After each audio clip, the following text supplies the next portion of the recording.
I always find it quite amusing that we place our dreams, the things we value, into other people's hands, other people's words, other people's minds, and we just give it away.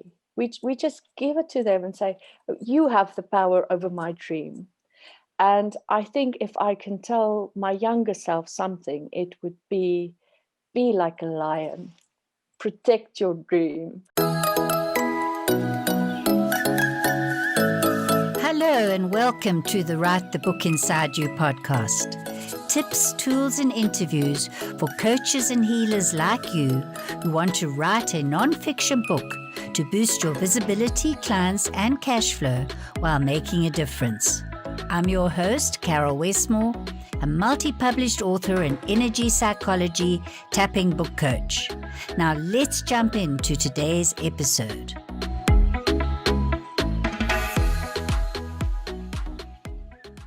Welcome, Tanya de Villiers, to the Write the Book Inside You podcast. It's a pleasure to have you here and to hear your take on finding your voice and being a writer in the world. Hi, Caryl. It's lovely to be here. Thank you. To start off with, you from South Africa, currently working in Saudi Arabia with your family. Let me backtrack to your CV, so to speak. You're an experienced consultant in the human resources industry, and your company specializes in, amongst other things, coaching, psychological assessment, human resources support, and accreditation for psychometrics. Now, we met in South Africa, Tanya, through energy psychology and the use of it to empower and clear trauma, etc. But before that, apparently, which I didn't really know, you had been working in England and you were registered with the British Psychological Society and certified in MBTI, which I've come to know is the Myers-Briggs Personality Indicator. And the fact that you're also a published author and have an honors degree in clinical psychology and a master's degree in human movement makes you a very erudite person to speak to. And yet we both know, and I'm sure you're happy to share, that even with all our knowledge, writing from the heart and getting our message into the world can still be a challenge because of inner blocks. So would you like to start with telling us about maybe your journey as a writer? Because that's where I first met you. Writing a book has been a dream since I can remember. And writing a book, there's so many people that tries to convince you it is difficult. It's difficult. It is unattainable. You must be of a certain caliber to get your books published. And basically on this journey from a young adult all the way up to I've got an idea, I'm writing my book. There were so many things that also happened. For instance, people criticizing the topic you want to write, people telling you there is certain things that's not really a need in the public eye. You know, it's not necessary. It won't work. I studied kinderkinetics, which is almost like biokinetics, but with children. Mm. And during that time, I kept a journal. And in this journal, I had over 200 poems, short stories. One of my lecturers, I actually gave it to him and said, okay, tell me what you think. Is this something I can pursue? I think his reaction was surprising because one of my personal favorite poems, he said he didn't really understand. To me, it was, what do you mean? This is quite... how can you say it's not as if it's something that's you hiding in the text. It is there. Second thing he told me is everyone can publish it, but poetry is not really something people buy these days. And to me, that was, firstly, my goal was, if I have 100 poems, that will be my book. Yes. And I ended up having over 200. Then because of that, I just didn't even pursue it further. Yeah, so that is an example of someone who has authority, and it can go back even to childhood, particularly. But in your case, you were already, in your 20s or in your late teens, studying at university, authoritative figure telling you, just sort of dismissing it, even though the words were, it won't sell. That was like, you're not good enough to do something worthwhile. Am I right? Exactly. And I think the biggest challenge, anyone who wants to write a book, you're putting yourself out there. You are opening yourself up for criticism. You are opening yourself up for people to have a peek inside of you. And that thought is quite daunting. It is really, do you really want people there? Yes, I think that does come up for people writing a transformational book. And even if you, as you say, writing poems, particularly, they obviously come from somewhere and they're obviously revealing who you are. And so there's always that element of how much do I want to come out from behind my shell. And I think in your case, and we can say how EFT and matrix reimprinting, which is an emotionally healing a technique, was also it also tapped into maybe a childhood of being quite an emotional person, and it wasn't really the done thing to express your emotions. Am I right in that? Was that, as you peel back the layers of, because we did a therapy on the stage, would you say that this, and you found obviously, because that's your speciality in psychology, that these traumas happen early on and they can set up beliefs that aren't helping us in life, much less in writing? Can't really tell you. Let's pinpoint an event and say it is that. There's many traumas and things that happen, even though it is not, according to public justice, a traumatic event. Anything that causes a trigger, that causes an emotional response, can be a trauma that basically sits in your cell memories and you remember it as that. And the more those things happen, the more resistance you build up, or the more strength you build up for a specific belief. For instance, I cannot express myself, or I am not good enough. So just by identifying certain things that you never even thought could have been a traumatic event, can actually keep you from obtaining your goal. Exactly. So you think, you might say, I'm procrastinating about writing my book, or when I sit down to write, I don't do it, and it's gone back in a drawer and I'm a failure at this goal. And in fact, on the day that I was, we encountered a session with you on the stage, it was teaching matrix goals reimprinting, where it's obvious to me as a coach and therapist that people are not blocked by their willpower failing. You understand that words that someone said to you, including siblings or a teacher, degrees of trauma, but it can be a gentle laugh that someone has over something that's important to you. The day that we did the therapy, the matrix goals reimprinting, which is saying that what are the goal stoppers to writing a book, you had actually in the workshop where we were doing emotional techniques, had lost your voice totally. And this is kind of a symbol, isn't it? But as the person doing the therapy with you, I realized you were able to tell your younger self, it's not true. That's just the way that person perceived things at that time. But I'm telling you, it doesn't have to be that way. Correct? It was part of it, yes. And after that, what happened, I love to tell your story because you like the poster child. You then went on to write, you've written 8 books, I think. And, your first book, tell us just about how that came about. And it has to do with finding the voice of the person you wrote the book about. Let's please go back to that book. My first book, I think in that specific year, every single year we have a theme in our house. We have a theme. And I think that specific year was to act on moments of clarity. And it was the 1st of January. And I had this idea and it woke me up, and I got out of bed, made myself coffee. And I said to my husband, this is what I'm going to do. I'm going to do a 30-day therapy session with this little boy.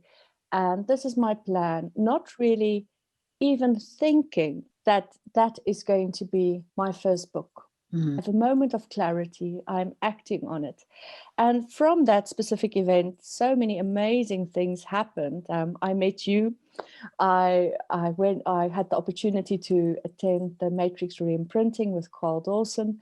From that, after the therapy was done, after the sessions was done, I thought maybe this could be something I can put in a book, because I had a blog that I wrote every day. What was the effect? What happened? What was my reflection of it? Just hold Through on, this, Tanya. I mean, you and I both know it was a little boy with cerebral palsy you were working with, and but just go, as a kineticist, you had been called to help him because he had cerebral palsy. Could you just go a little bit more into what you were blogging about as you did yes. tapping, or what? How were you helping him? Because he was bedridden and couldn't talk, correct? He had cerebral palsy. He was, if I remember correctly, I think he was 6 or 7, was put into a care center. He didn't have a voice. And I think that was subconsciously something that drew me closer to him as well. Through this whole process of giving him EFT, some therapy, movement therapy, and then blogging what actually happened that day, showing progress. Mm. This little boy who had no voice, who didn't really have the opportunity to move, suddenly started to reach out to thousands of people telling his story. And to me, that was such an awakening. And through writing this book, I actually realized the book's name was, I think, EFT Encounters with a Trapped Angel. And it's still available on Amazon. Yes, But you're going back to actually creating it from a blog after you cleared your block to writing a book, correct? Yes, yes. But through this realization, I just realized it wasn't him that was trapped, it was me. I didn't allow myself to have a voice. I didn't allow myself to just have the courage, firstly, to put it down on paper, because I thought I did the blog for him. I didn't mind to do it. And Yes. that process, and only realizing afterwards, wow, actually, it was for me, Yeah. This whole process was for me. Oh, that's So so it was, beautiful. I just want to just stop and honor that. I often say, will this book, people ask the wrong question when they say, will a book make me rich? And it's often, will this book change someone's life? And as you write it, you realize it's actually changing my life. And that's what I'm hearing. When you have that sincere inclination to write a book, it is not about, oh, this book is going into my library, it is going to change my world. But actually, you have obligation to write the book so that it can go into the, let's call it, collective library of knowledge that is needed. And sometimes your book is just that little spark that can ignite so many others and can change so many others. I love that. And, it really is what Write the Book Inside You prompted me in the first place to ask others, what is the spark in you? And then, obviously, how has it affected others? And I'd like you to share the result of actually publishing that book was that you were, many EFT other people noticed it, didn't they? And even Gary Craig interviewed you. And for those who don't know, Gary Craig is the founder, the granddaddy of EFT, emotional freedom techniques, as we all learnt it. How was it being interviewed and knowing that your book could be helping other, what was it, mothers with cerebral palsy, or just people to find a voice? I think it was beyond my expectations. The call with Gary Craig was something amazing. And actually, I didn't think anything of the videos and what I was doing, because I was doing what I had clarity for doing. And I had passion for what I was doing. And Carl Dawson was actually the one that said to me, Tanya, but you must send this video to Gary Craig. And I said, okay. I didn't really think much of it. And when he actually phoned me, you can almost say starstruck. It was completely unexpected. Then I only realized the need there is for people to actually say, you know what, this subject hasn't been explored. There's so many things that we don't really know about what happens when we release trauma from the body, from the cell memory. I think also the realization that the opportunities and the healing was limitless. So part of what you did was also like surrogate, wasn't it? It wasn't physically like we know tapping. I'd like you to just explain, and that will take us onto the power of intention and thought. How did you work with that little boy in that sense? I think I mainly worked with images, and that entailed me using my empathetic skills and just tuning in and seeing what is needed. What is the next place that we must work on? What was the experience? To me, it was very strange. And at first, it wasn't something that I shared with anyone because I really thought they're going to think I was mad. After actually speaking to other mothers with children with cerebral palsy, I realized this is actually how they communicate to their children. And this is how they realize what is needed. What are they feeling? Where is it hurting? And it's pretty much what mothers do with babies. You know, you try to tune in to really see what is needed. And to me, it felt strange, but it's something we use every single day. You tune in to people that you work with. You tune in with people that surround you in therapy. All these images start to make a picture. And this is exactly what surrogate tapping is. You tune in and you are willing to firstly release for someone else, process for someone else, and let the trauma go for someone else. It's almost like a prayer. The power of intention and the power of our thoughts is another topic. When I asked you one of your favorite books, do you want to share? I actually have two. I need to mention both of them because the first one, Think and Grow Rich of Napoleon Hill, it reiterated thoughts are things. And what we think change our environment or subject us to the environment without even knowing that we are really responsible for it. And that is exactly when you start to think, I am not good enough, I can't write. People that cross your path is going to emphasize that thought until you realize it and you take it away from your mind and change the perspective or the perception. And that is where Man's Search for Meaning comes in from Viktor Frankl. He has a beautiful quote: your freedom that you have is the thoughts that you think. And no one can take responsibility for that except you. So even if your external environment is not positive and conducive, your internal environment cannot be taken away from you. Just creating a space for yourself to flourish, to fly, to see possibility where there is no restriction, that area is what we must kindle, we must make it grow, we must make it special. In doing that, it changes our outside environment as well. It changes the eyes we see the world with. That is so important. We have the thoughts and the intentions, but we also have the emotional triggers, which, how do you see that? That also can be stifling the flow to the thoughts. Am I right? That's how I understand it. Until we find some of those blocks, those traumas, which shut us down, we sometimes kind of constrain from our thoughts having power. Definitely. And I think what makes it sometimes difficult is the fact that it is stored in the cell memory. And getting rid of that trauma in the cell memory. I mean, if I play you a song and it was something that happened that was significant, you can recall the smell, you can recall what you heard, what you've seen, anything that encompassed that song.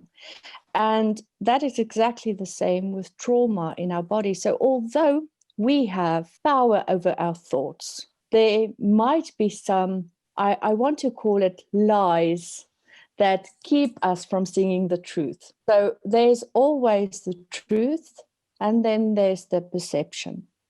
So what we do with these two, still up to us. What do I want to see? What am I seeing? And what is the truth? Am I a being of endless possibility? Am I someone that falls with every stumble?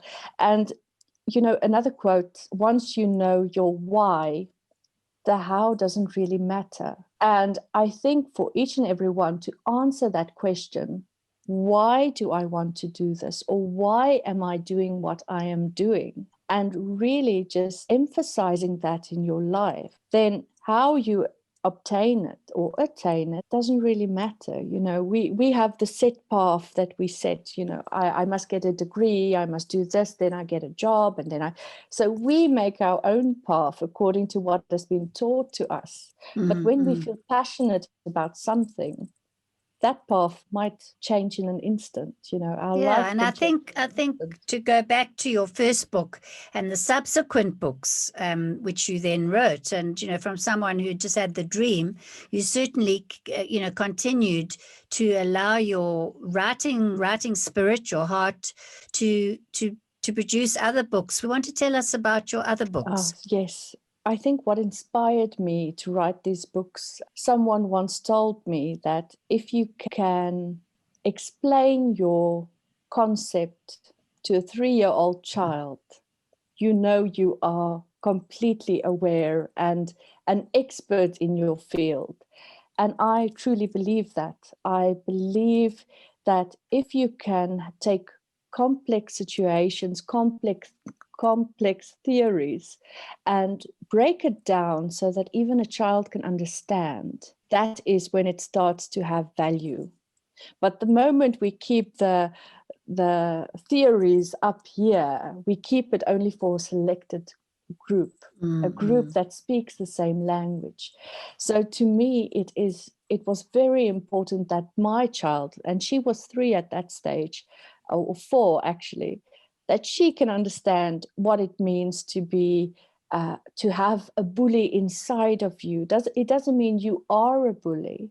It just means that you have given the bully power inside of you. So what's that book called? Let Go of the Bully. Okay.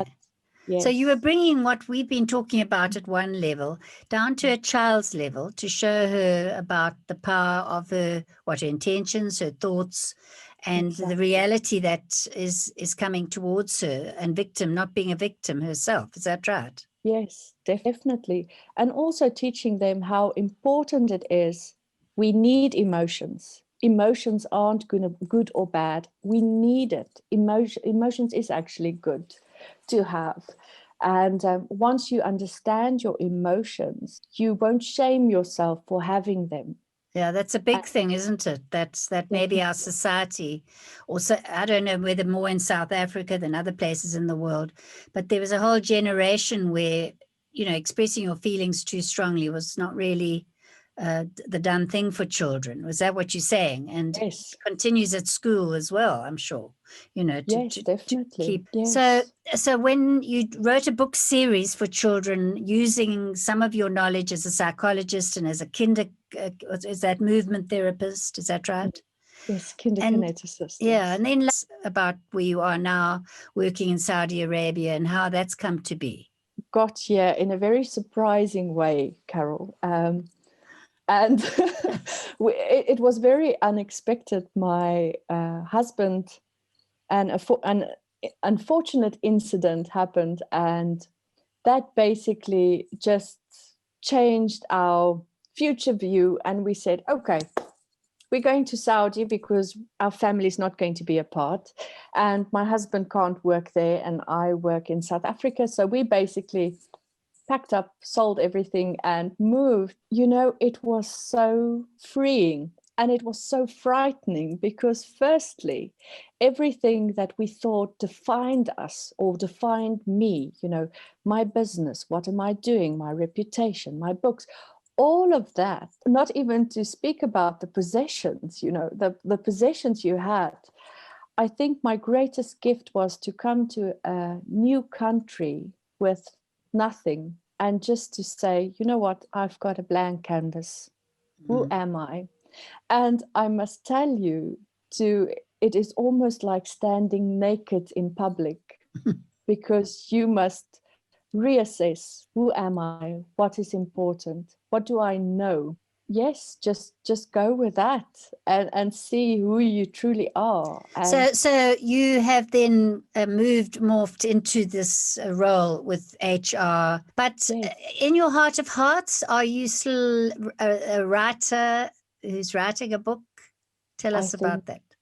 I think one is always a writer. I don't think it's something you can lose. I actually moved my focus from energy healing or coaching theories more to a fiction book, and it is actually quite interesting because you must write your character's personality, you must see where they stand, how they look, how they dress, how they compose themselves. So to me, it is so fun.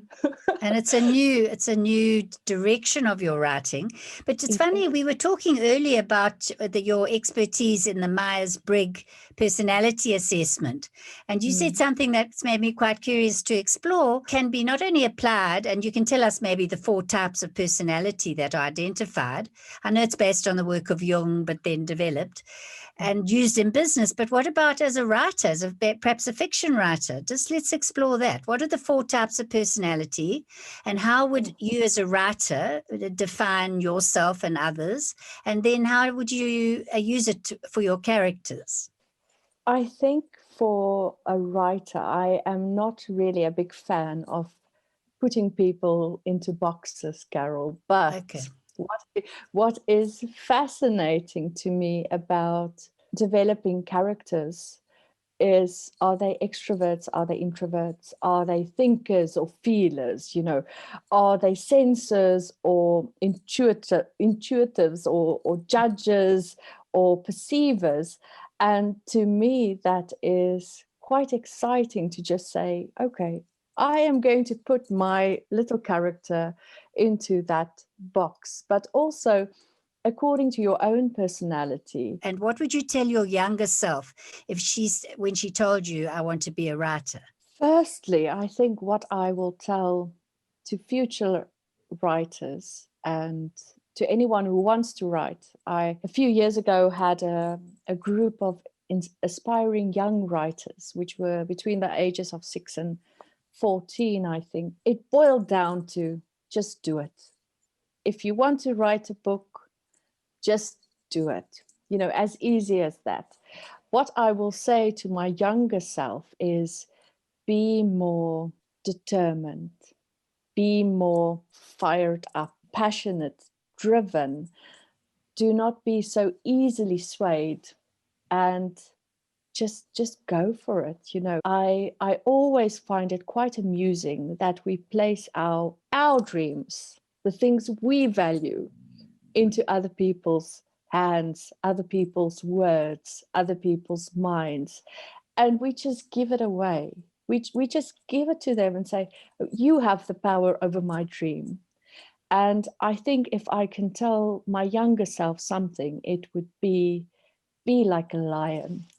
Protect your dream. Which really morphs in with your Lion-Hearted series. So thank you, Tanya. Yes. I've really enjoyed speaking to you today on the Write the Book Inside You podcast. And I wish you all the best with your own life and developing your characters in fiction or nonfiction, because I believe as time goes on, you may have other books inside you. So thank you again for being here today with us. Thanks for joining me on today's podcast. Want a free gift to inspire you further on your book writing adventure? My free checklist, 5 book hook tips to kickstart your book writing journey, will help you get clarity on the key essentials to make your book a winner. Download it at writethebookinsideyou.com/free gift. The links are in the show notes. Until next time, a big virtual hug and keep writing.